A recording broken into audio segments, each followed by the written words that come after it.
नकद प्रवाह विश्लेषण, कैश फ्लो स्टेटमेंट। नकद प्रवाह विवरण का अर्थ।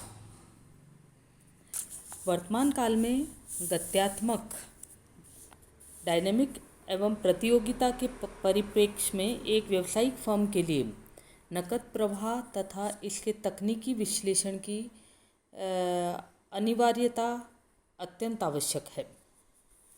कोष प्रवाह विश्लेषण कार्यशील पूंजी के प्रबंध की एक विधि है, जबकि नकद प्रवाह विश्लेषण कार्यशील पूंजी का सबसे महत्वपूर्ण अंग रोकड़ के प्रवाह की उपयोग को बताता है। इस विश्लेषण के लिए रोकड़ प्रवाह विवरण तैयार किया जाता है। नकद प्रवाह विवरण का अभिप्राय या अर्थ, यह एक विशेष प्रकार का वित्तीय विवरण है जो दो समय अवधियों के बीच रोकड़ स्थिति में आने वाले परिवर्तन की मात्रा, किस्म तथा कारणों की व्याख्या करता है। यह दैनिक, मासिक, वार्षिक अथवा किसी भी दो निश्चित समय अवधियों के मध्य रोकड़ प्रवाह का परीक्षण करने के लिए तैयार किया जाता है।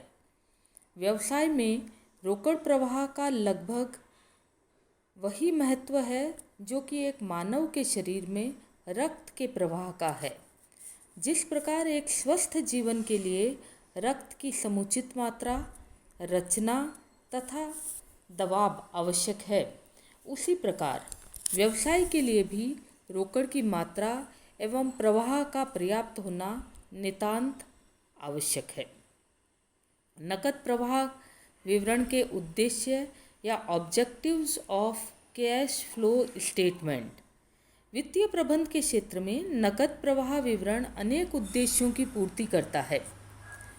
व्यवसाय की तरलता का माप। नकद प्रवाह विवरण एक चालू व्यवसाय की तरलता का माप करता है और इस बात को प्रकट करता है कि क्या चालू दायित्वों का भुगतान करने के लिए संस्था के पास पर्याप्त नकद प्रवाह है अथवा नहीं। दूसरा, नकद प्रवाह में आने वाले परिवर्तन की माप। यह विवरण इस बात को प्रकट करता है कि दो समय अवधियों के बीच में नकद प्रवाह में किस प्रकार का परिवर्तन आया है। क्या अधिक लाभों के बाद भी कम मात्रा में नकद कोष है अथवा कम मात्रा में लाभ के बाद भी अधिक मात्रा में नकद कोष है। तीसरा, लाभांश निर्णय में सहायक। नकद प्रवाह विवरण की प्रकृति के आधार पर यह अनुमान लगाया जा सकता है कि क्या फर्म नकद लाभांश का वितरण करने में सक्षम है। लाभांश नीति के संदर्भ में इस प्रकार के विवरण का अपना विशिष्ट स्थान होता है। विनियोगकर्ताओं के विश्लेषण का आधार। किसी भी कंपनी में विनियोग करने से पूर्व एक विनियोक्ता इस बात में हित रखता है कि क्या कंपनी में नकद प्रवाह की हालत अच्छी है अथवा नहीं। नकदी की आवश्यकता का अनुमान। एक प्रोजेक्टेड नकद प्रवाह विवरण के आधार पर एक फर्म के सुव्यवस्थित संचालन के लिए आवश्यक रोकड़ की मात्रा का अनुमान लगाया जा सकता है। नकदी की आवश्यकता का अनुमान के साथ साथ अल्पकालीन नियोजन में उपयोगी, क्योंकि नकद प्रवाह विवरण एक छोटी अवधि के लिए भी रोकड़ के प्रयोग तथा स्रोतों को प्रकट करता है। अतः यह अल्पकालीन वित्त प्रबंध में अपना महत्वपूर्ण स्थान रखता है। प्रबंधकीय कुशलता का मापन। इस प्रकार का नकद प्रवाह विवरण तैयार करके इस बात का पता लगाया जा सकता है कि क्या प्रबंधक रोकड़ का समुचित प्रबंध करने में सक्षम है अथवा नहीं। नियंत्रण में उपयोगी। नकद प्रवाह विवरण के माध्यम से रोकड़ के शेषों पर नियंत्रण रखने में सहायता मिलती है। नकद प्रवाह विवरण का प्रारूप या forms of cash flow statement. नकद प्रवाह विवरण दो प्रकार से तैयार किए जा सकते हैं। वस्तुतः नकद प्रवाह विवरण तैयार करने के लिए जो विधियां हैं वो कोष प्रवाह विवरण तैयार करने से कुछ भिन्न है। नकद प्रवाह विवरण तैयार करने के लिए दो समयावधियों के चिट्ठों तथा लाभ हानि खाते की सूचनाओं के अतिरिक्त कुछ अन्य संबंधित सूचनाओं का भी संग्रहण करना होता है। इसको दो प्रकार से बनाया जा सकता है, विवरण प्रारूप स्टेटमेंट फॉर्म और लेखा स्वरूप अकाउंट फॉर्म।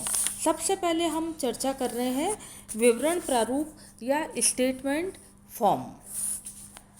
इस विधि में नकद प्रवाह तैयार करते समय सर्वप्रथम नकद व बैंक के आरंभिक शेष को आधार मानकर इसमें उन समस्त राशियों को जोड़ा जाता है जिनसे नकद प्रवाह बढ़ता है तथा उन सभी मदों तथा राशियों को घटाया जाता है जो नकद प्रवाह को काटते हैं या कम करते हैं।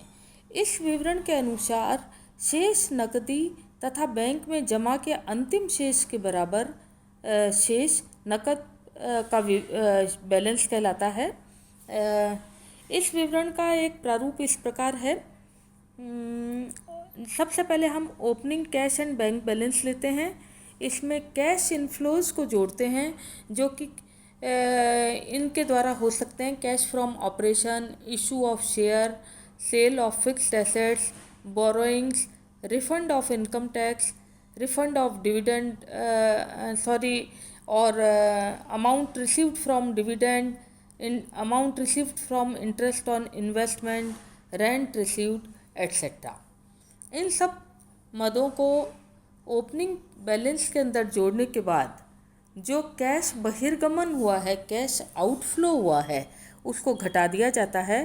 कैश आउटफ्लो हो सकता है एक्विजिशन ऑफ फिक्स्ड एसेट्स के द्वारा, रिडम्पशन ऑफ कैपिटल के द्वारा, रीपेमेंट ऑफ लोन के द्वारा, रिडम्पशन ऑफ डिबेंचर के द्वारा, ड्राइंग्स के द्वारा, payment of taxes, payment of dividend, loss of cash by embezzlement और कैश लॉस्ट इन ऑपरेशन इत्यादि। कैश इनफ्लोज को जोड़ने और कैश आउटफ्लोज को घटाने के बाद में शेष जो राशि रहती है वो क्लोजिंग कैश या बैंक बैलेंस कहलाती है। दूसरा स्वरूप नकद प्रवाह विवरण को बनाने के लिए हो सकता है अकाउंट फॉर्म या लेखा स्वरूप। इस विधि के अंतर्गत नकद प्रवाह विवरण टी के रूप में अर्थात लेखे के रूप में तैयार किया जाता है।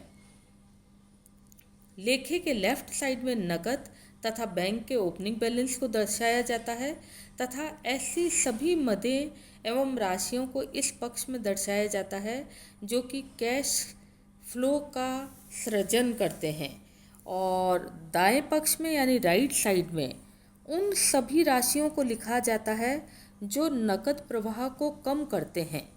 यदि स्टार्टिंग में बैंक ओवरड्राफ्ट हो तो इसको सबसे पहले दाएं पक्ष में दिखाया जाएगा। विवरण का शेष नकद एवं बैंक का क्लोजिंग बैलेंस होता है। इसका एक फॉर्म इस प्रकार हो सकता है, cash flow statement for the year ending. इसके अंदर सबसे पहले हम लोग लेफ़्ट साइड की बात कर रहे हैं, उसमें opening balance of cash and bank balance, इसमें कैश इनफ्लोज यानी सोर्सेस ऑफ कैश को जोड़ दिया जाता है जो हो सकते हैं cash from operation, sale of fixed assets, issue of debentures, issue of shares, raising of loans, refund of tax, interest on dividend, rent received, dividend received। इसी प्रकार क्रेडिट साइड में यदि बैंक ओवरड्राफ्ट का ओपनिंग बैलेंस है यानी cash का opening balance है तो उसको राइट साइड के अंदर लिखते हैं सबसे पहले। इसके बाद एप्लीकेशन ऑफ जो कैश है, कैश आउटफ्लोज, उनको लिखा जाता है, जैसे purchase of fixed assets, redemption of preference share, redemption of debentures, repayment of loans and deposits, drawings, loss on cash by embezzlement, payment of taxes, payment of dividend, cash lost in operation, और शेष जो balance रहता है वो closing balance of cash and balance bank balance रहता है।